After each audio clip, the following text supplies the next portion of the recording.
Assalamualaikum warahmatullahi wabarakatuh. Kami daripada Grup 4 ingin menerangkan tentang cabaran ekonomi rakyat Malaysia dalam tempoh PKP dan hubungannya dengan etika berekonomi dalam pelbagai peradaban. Kronologi COVID-19. COVID-19 ni adalah sebuah virus. Pada awalnya dikesan di Wuhan, China, dan pada 1 Mac 2020, Persatuan Kesihatan Sedunia ataupun WHO telah mengisytiharkan COVID-19 ini sebagai satu pandemik.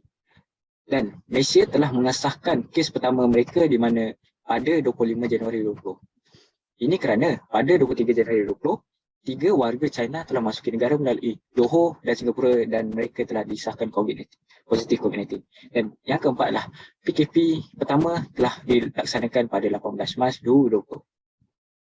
Berdasarkan artikel yang di belah kanan ini, kita dapat lihat di mana pada suku kedua, negara telah mengalami masalah ekonomi yang sangat getir. Ini kerana kadar penurunan ekonomi negara telah turun sebanyak 17.1% selepas PKP dilaksanakan. Ini berlaku kerana majoriti sektor telah dilarang beroperasi kecuali sektor pertanian dan makanan. Di mana sekatan jalan raya dan rentas daerah juga telah memberi impak negatif terutama daripada sektor pelancongan dan pengangkutan. Sebabkan PKP tak dapat rentas apa-apa daerah. Isu ini timbul selepas berlakunya PKP di mana isu pertama saya ingin terangkan adalah masalah pekerja dibuang kerja semasa tempoh PKP. Kita dapat lihat dalam artikel belah kanan ini di mana daripada berita harian online di mana seramai 99,696 pekerja telah dibuang kerja. Ini statistik ini didapatkan berdasarkan rekod sistem insurans pekerja. Ini kerana kebanyakan syarikat tidak lagi mampu menampung perbelanjaan ketika sektor mereka ditutup. Untuk pengetahuan, pemberhentian kerja ini bermaksud penamatan kontrak perkhidmatan seseorang pekerja atas beberapa faktor. So di mana syarikat menggunakan faktor mereka tak dapat menampung lagi perbelanjaan. Antara faktor yang menyebabkan isu dibuang kerja ini berlaku, satu, kemelesetan ekonomi perniagaan. Industri perniagaan amat terkesan akibat pelaksanaan PKP. Ini kerana mereka diarah tutup serta-merta untuk mengurangkan kos perbelanjaan. So mereka ambil langkah untuk memecat pekerja mereka. Sebagai contoh, company Asia Sedia Berhad di mana mereka terpaksa memberhentikan 10% dari keseluruhan 24,000 tenaga kerja. Di mana mereka menjangka in reality industri mereka sukar pulih dalam masa dekat. Faktor kedua adalah kadar penurunan pelanggan yang mendadak. Ini kerana sektor terkesan terutamanya sektor pelancongan dan perniagaan. Sebagai contoh, kita dapat lihat di mana industri perhotelan amat terkesan. Menurut Ketua Pegawai Eksekutif Persatuan Hotel Malaysia atau MAH, Yap Ling Seng berkata nilai kerugian berjumlah lebih 75 juta ringgit akibat pembatalan tempahan bilik secara mendadak. So, disebabkan PKP dilaksanakan, tiada orang nak duduk di hotel untuk berjalan-jalan kerana mereka merisaukan masalah kesihatan mereka. Sebagai cadangan untuk mengelakkan isu ini berlaku adalah satu, kerajaan menyediakan pemberian insentif. Seperti yang kita tahu, pihak majikan dan pekerja juga terkesan. Tidak dikecualikan. Pemberian insentif seperti rangsangan ekonomi ini dapat mengurangkan beban mereka dan kerajaan juga boleh laksanakan dasar agar majikan tidak boleh memberhentikan pekerja tanpa sebab yang kukuh. Dan kerajaan juga boleh memberi pilihan. Di mana kita tahu majikan juga terkesan. So, kerajaan beri pilihan adalah majikan boleh membuat pemotongan gaji sementara ataupun cuti tanpa gaji. Cadangan yang kedua kita boleh lihat adalah cadangan kerajaan melaksanakan program penjana kerjaya. Program ini adalah suatu program bagi memberi insentif terhadap pengambilan pekerja. Kita boleh lihat dalam saya sertakan di mana bayaran 1,000 akan dibayar kepada majikan yang mengambil lepasan sekolah dan graduan bagi program perantisan. Ini secara tak langsung dapat merangsang permintaan pekerja dalam kalangan majikan dan juga dapat menambah peluang pekerjaan yang terkesan yang telah dibuang kerja. Yang ketiga adalah setiap individu boleh menambah baik kemahiran mereka dalam IT ini kerana kebanyakan syarikat mula ke arah pendigitalan. So, bila mereka dulu daripada fizikal ke digital kerana untuk buat kontak fizikal amat berbahaya ketika COVID pandemik. So, disarankan agar individu mahir dalam teknologi atas talian ataupun online ataupun Internet of Things. So, sebab langsung ini dapat menambah kebolehpasaran mereka. Sebab saya ingin beritahu satu fakta di mana berdasarkan tinjauan daripada syarikat Jobstreet, daripada 5,000 orang, terdapat lebih kurang satu daripada 5 individu yang bekerja sebelum PKP telah diberhentikan kerja. So, mereka yang telah diberhentikan kerja ataupun penganggur boleh menambah baik skill mereka supaya mereka dapat lebih peluang cerah untuk mendapat kerja, untuk menyara hidup mereka. Okey, sekian. Assalamualaikum, nama saya Alif Rizani bin Rahman. Saya dari kelas edisi 2498B. Jadi untuk pembentangan tentang cabaran ekonomi rakyat Malaysia dalam tempoh Perintah Kawalan Pergerakan, PKP dan hubungannya dengan etika berekonomi dalam peradaban, saya akan menerangkan dua isu dan faktor serta cadangan yang boleh digunakan untuk mengatasi aplikasi tersebut. Antaranya adalah masalah kos sara hidup dan juga tentang penurunan mata wang kahwin. Jadi untuk masalah kos sara hidup ini, secara umumnya ia merupakan salah satu masalah kos golongan yang seringkali dihadapi oleh rakyat Malaysia. Golongan yang berpendapatan rendah ataupun golongan B40 adalah yang seringkali terbalik dengan isu ini. Jadi ibarat daripada publikasi ini, satu kajian telah dilakukan oleh JPN ataupun Jabatan Perangkat Malaysia, di mana hasil daripada kajian ini mendapati bahawa individu yang bekerja sendiri mempunyai simpanan yang hanya mencukupi kurang pada sebulan saja. Jadi antara faktor pertama tentang kos sara hidup adalah menyebabkan kadar penggunaan minat, dan menurut tinjauan yang telah dilakukan oleh badan-badan bersatu seperti UNICEF dan UNDP, ketika Perintah Kawalan Pergerakan PKP, mereka telah mendapati bahawa kadar pengangguran dalam kalangan ketua isi rumah meningkat 2 kali ganda kepada 15% berbanding 3 bulan sebelum PKP. Selain itu, sebilangan syarikat-syarikat di Malaysia yang berskala kecil juga tidak terkecuali kepesan daripada Perintah Kawalan Pergerakan. Dan daripada pesan kepada syarikat-syarikat ini, mereka terpaksa mengambil inisiatif untuk memberhentikan pekerja-pekerja mereka untuk mengurangkan kos yang mereka hadapi. Seterusnya, sebilangan dari Malaysia juga tidak dapat menampung populasi negara seluruh. Kali ini, kerana kesan daripada kos sara hidup meningkat, sebilangan daripada mereka yang dapat memenuhkan peluang penting sahaja sebagai Perintah Kawalan Pergerakan. Dan seterusnya saya akan memberikan bincang tentang cadangan yang boleh diterapkan untuk membendung masalah kos sara hidup ini. Yang pertama adalah rakyat perlu belajar dan bijak untuk menguruskan kewangan dan perbelanjaan rakyat. Jadi untuk berdepan dengan kos sara hidup yang semakin meningkat pada musim COVID-19, perancangan kewangan harus dititik beratkan oleh setiap masyarakat dengan beriman. Artinya mereka boleh membuat penyediaan yang sesuai dengan perbelanjaan minggu harian atau mingguan. Selain itu, masyarakat perlu mengukur diri mereka dengan gaya hidup yang sesuai dengan kadar kemampuan, selain mengukur diri mereka dengan berpandukan ilmu yang sahih tentang pengurusan kewangan.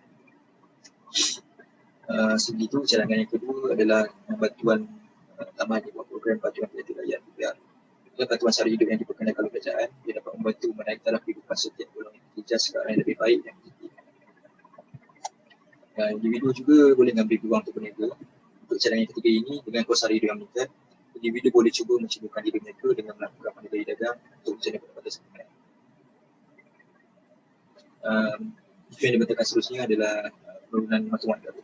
Secara umumnya, mata wang negara yang diniagakan di dalam pasaran pertukaran mata wang asing atau naik nilainya adalah bergantung pada jumlah permintaan yang berada di dalam pasaran. Walau bagaimanapun, apabila tercetusnya penularan jangkit COVID-19 serta wujudnya Perintah Kawalan Pergerakan yang telah diuji oleh kerajaan, permintaan terhadap mata wang ringgit Malaysia yang terkesan menyebabkan nilainya menurun dan jatuh. Jadi faktor yang peranan penting terhadap isu ini adalah wujudnya peningkatan inflasi dalam ekonomi negara. Oleh itu, akibat daripada kadar inflasi yang kian meningkat, ia menyebabkan kurangnya kuasa beli yang dimiliki oleh penduduk dalam Malaysia. Kesan daripadanya, secara tidak langsung telah menciptakan pertumbuhan ekonomi negara. Faktor kedua yang boleh dilihat daripada isu ini adalah penurunan ketara pada harga minyak dunia. Secara umumnya, sekitar 30% daripada jumlah pendapatan Malaysia adalah hasil pada sektor minyak. Akan tetapi apabila terdapat jatuhan nilai harga minyak dunia secara drastik seperti pada musim ini, iaitu COVID-19, secara tidak langsung telah menciptakan Malaysia punya pendapatan dan menyebabkan Malaysia kehilangan pendapatan sebanyak 25 bilion ringgit Malaysia.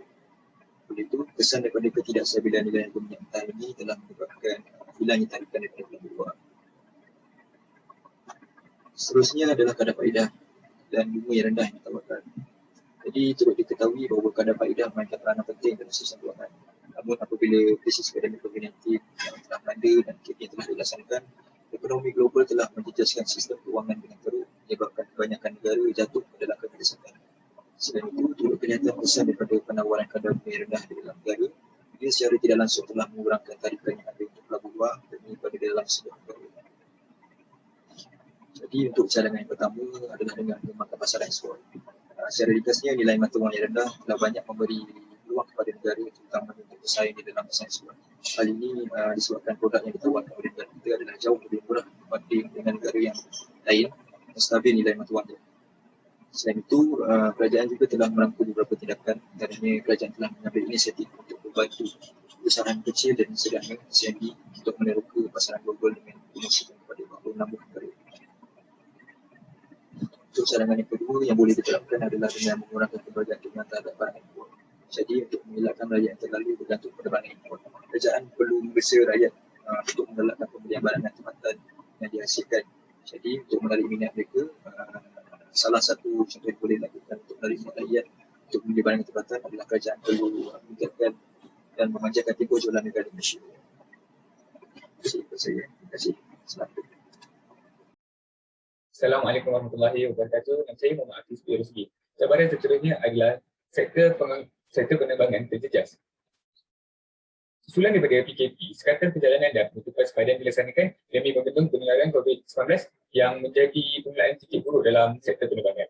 Serta penerbangan terjejas teruk akibat terpaksa menghentikan dan menghadkan seketika operasi penerbangan seluruh negara. Oleh demikian, permintaan jatuh menjenang sebab banyak negara dilanda wabak gelombang kedua, ketiga maupun keempat jangkitan yang terus meningkatkan lagi peluang bagi perjalanan pengangkutan udara beroperasi seperti sedia kala.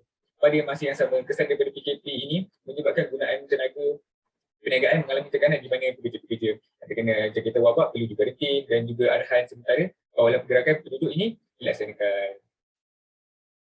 Faktornya yang pertama adalah penyebaran wabak. COVID-19 yang melanda serata dunia menjejaskan industri pelancongan. COVID-19 ini juga diisytihar sebagai darurat kesihatan di tingkat global. Susulan jangkitan ini hampir di seluruh dunia. Lantas, pihak kerajaan Malaysia menutup semua pintu masuk sepadan sebagai tindak balas segera untuk membendung penularan COVID-19 ini yang mana mengakibatkan pusat-pusat bandar ditutup, penyekatan aktiviti pelancongan dan memungkinkan rangkaian pengangkutan.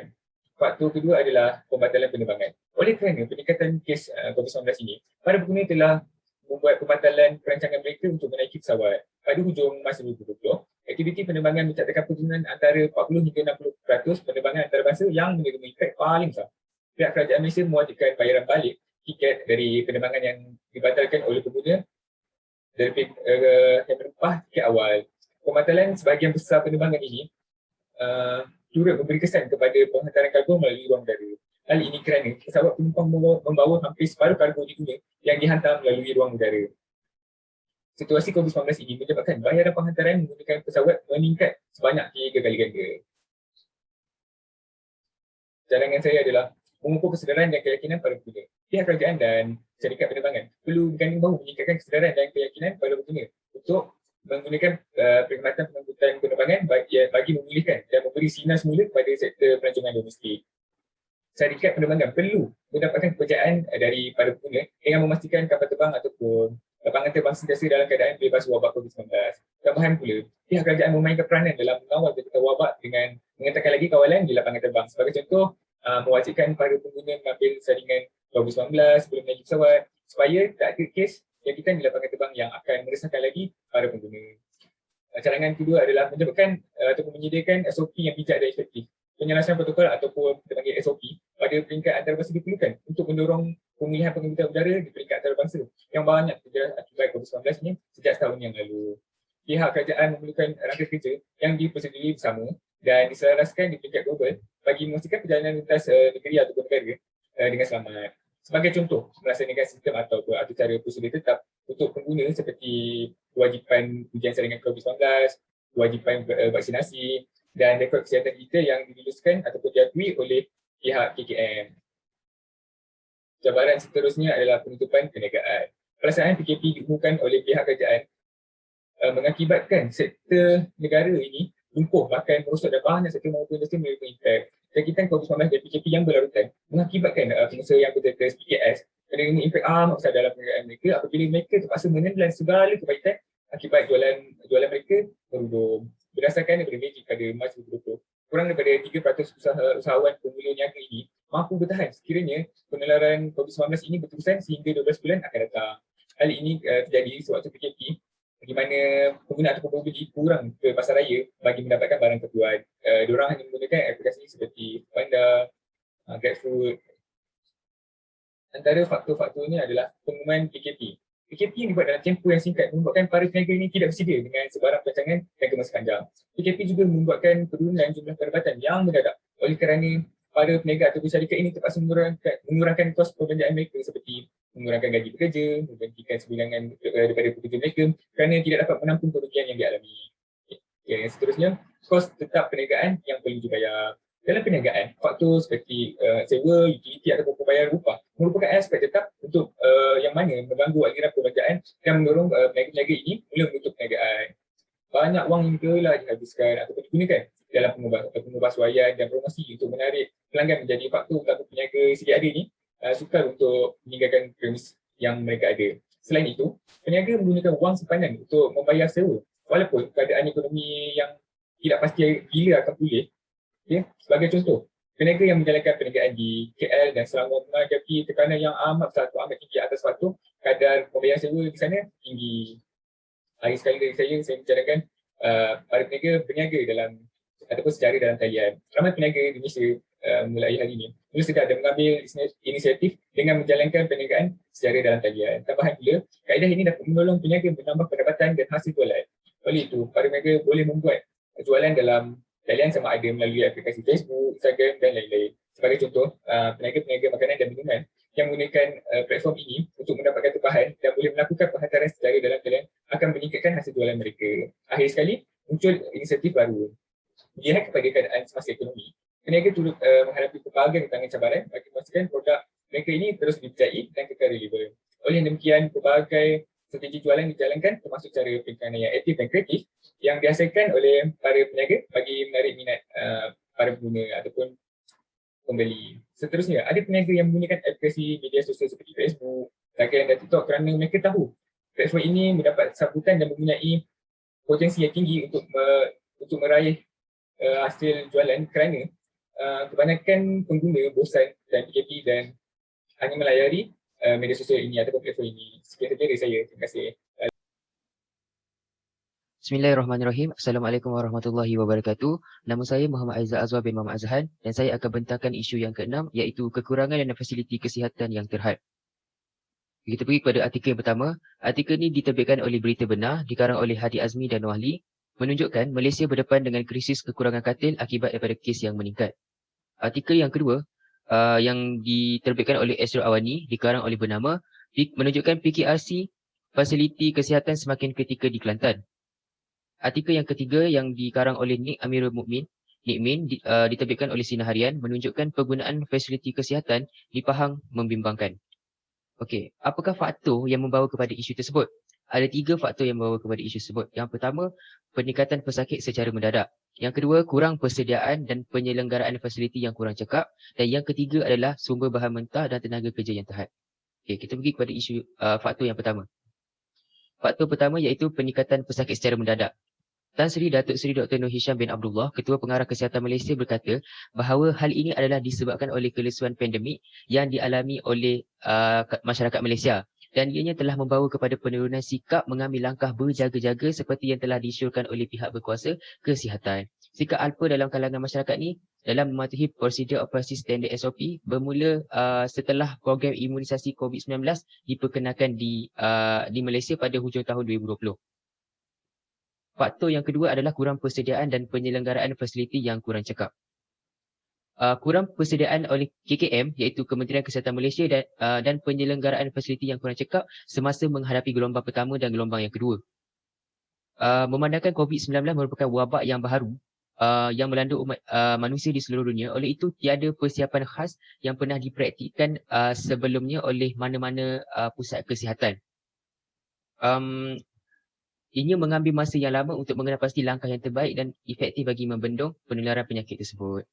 Okey, faktor yang ketiga iaitu sumber bahan mentah dan tenaga kerja yang terhad. Sebagai contoh, kekurangan sumber bahan mentah untuk menghasilkan peralatan perlindungan diri atau dikenal sebagai Personal Protective Equipment (PPE). Pemakaian PPE ini sangat penting untuk melindungi kaki tangan hospital daripada jangkitan virus COVID-19 semasa merawat pesakit-pesakit. Pembuatan PPE ini memerlukan kos yang tinggi dan sumber tenaga kerja yang ramai kerana ianya perlu dihasilkan dalam kuantiti yang banyak agar dapat disalurkan dengan segera kepada pihak kaki tangan hospital. Okey, jadi apakah kaedah-kaedah untuk mengatasi masalah tersebut? Yang pertama, kita ada 3 kaedah iaitu mematuhi garis panduan dan prosedur operasi standard SOP yang telah ditetapkan. Dan yang kedua, kerajaan menyediakan prasarana yang mencukupi. Dan yang ketiga, pihak pertubuhan kerajaan NGO menyalurkan dana dan bantuan tenaga kerja dalam menyediakan keperluan fasiliti kesihatan yang diperlukan oleh pusat kesihatan. Kita pergi pada langkah yang pertama, iaitu mematuhi garis panduan dan prosedur operasi standard SOP yang telah ditetapkan.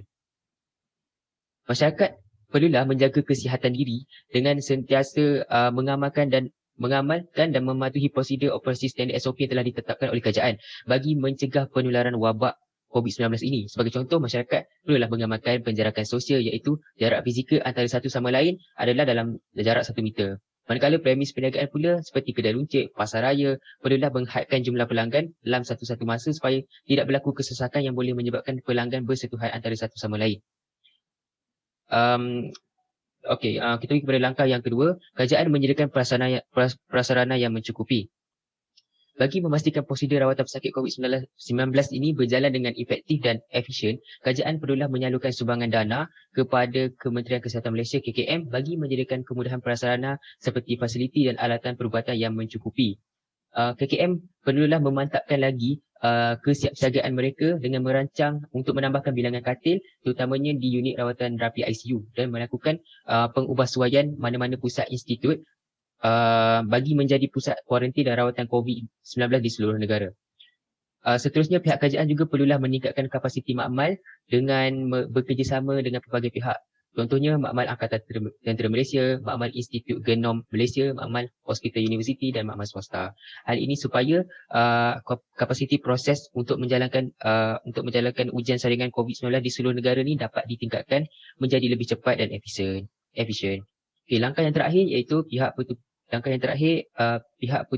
pertubuhan bukan kerajaan NGO menyalurkan dana dan bantuan tenaga kerja. Pihak NGO perlulah mengambil bahagian mereka dengan menyalurkan peruntukan tambahan dan bantuan tenaga kerja kepada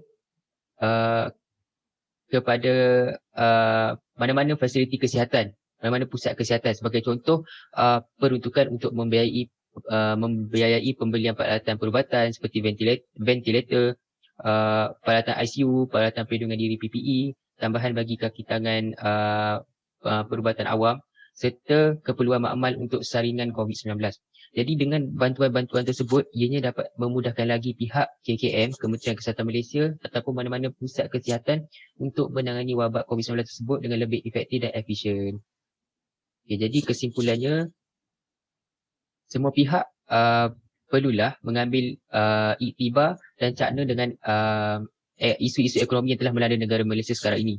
Pihak kerajaan, badan bukan kerajaan, masyarakat hendaklah bersama-sama berganding bahu mengambil langkah yang efektif lah, langkah yang proaktif, langkah yang drastik untuk menangani isu-isu ekonomi tersebut. Masyarakat hendaklah kurangkan pergerakan keluar, tidak leka dan terus patuh prosedur operasi standard SOP yang telah ditetapkan oleh pihak kerajaan Malaysia.